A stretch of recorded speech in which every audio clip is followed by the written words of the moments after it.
బాధితుల ఇంటి వద్దే ఎఫ్ఐఆర్ నమోదు. రాష్ట్ర పోలీస్ శాఖ కీలక నిర్ణయం. దేశంలోనే మొదటిసారి తక్షణమే అమల్లోకి.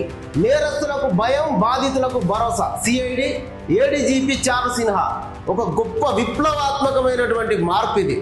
బాధితుడు హాస్పిటల్లో ఉన్న, ఇంటి దగ్గర గొడవైనా, పిల్లల మీద ఏదైనా పోక్సో అంటే వాళ్ళు చిన్నారుల పైన లైంగిక దాడులు జరిగినా, చిన్న పంచాయతీ జరిగినా పోలీస్ స్టేషన్కు ఫోన్లు చేస్తే మనం పోలీస్ స్టేషన్కు పోయి కంప్లైంట్ ఇచ్చేదాకా లేదు.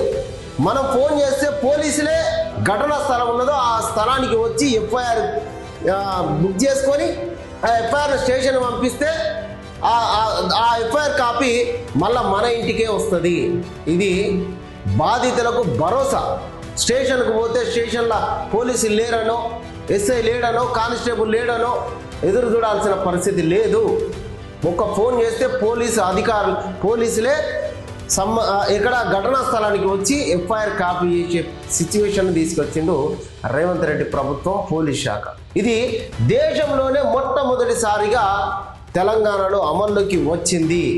ఫోన్ చేస్తే వస్తారు ఇక పోలీసులే. ఇది నేరస్తులకు భయం. ఏదైనా కంప్లైంట్ చేయగానే పోలీసులు రావాలి, వస్తారు. అది బాధితులకు ఇచ్చేటువంటి భరోసా.